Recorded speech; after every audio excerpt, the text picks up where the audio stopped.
বর্তমানে পুর নিগমের 51টি ওয়ার্ডের সঙ্গে আরও 49টি গ্রাম পঞ্চায়েতকে যুক্ত করে বৃহত্তর আগরতলা গড়ে তোলার লক্ষ্যে শুক্রবার আগরতলা পুর নিগমের কনফারেন্স হলে মাস্টার প্ল্যান নিয়ে এক গুরুত্বপূর্ণ বৈঠক অনুষ্ঠিত হয়। পাশাপাশি আগামী 20 বছরের জন্য বৃহত্তর আগরতলায় শিল্প কারখানা, মেট্রো স্টেশনের পরিকল্পনা সহ প্রশাসনিক পরিকাঠামোকে সাজিয়ে তোলার জন্য মাস্টার প্ল্যান তৈরি করার জন্য এই বৈঠকে গুরুত্বপূর্ণ আলোচনা হয়।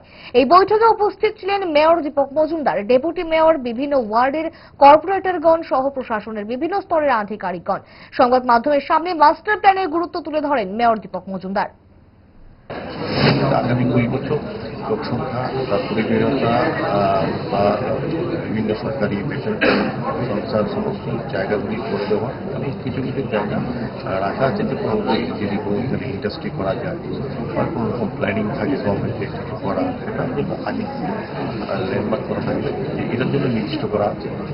যদি মেট্রো স্টেশনে ভবিষ্যৎ হয় তার জন্য লাইনটা কোন দিকে যাবে সেটা নির্দিষ্ট করা যাবে। মানে সার্বিকভাবে আগামী 20 বছর যে রূপরেখা তৈরি করা সার্বিক আগরতলা শহরবাসীর সমস্ত চাহিদা মেটানোর জন্য প্রয়োগ করার জন্য এবং আগামী 2 বছর পর কী হতে পারে সেটাকে সামনে রেখে কিন্তু ওটা মাস্টার প্ল্যান তৈরি করা হয়েছে। আমরা আলোচনাতে প্রাথমিক ধাপটা পরবর্তী সময় বৃহত্তরভাবে আমরা আবার কথা বলবো, এটাকে লিখতে হলে পরে সেই অনুযায়ী কাজ হচ্ছে।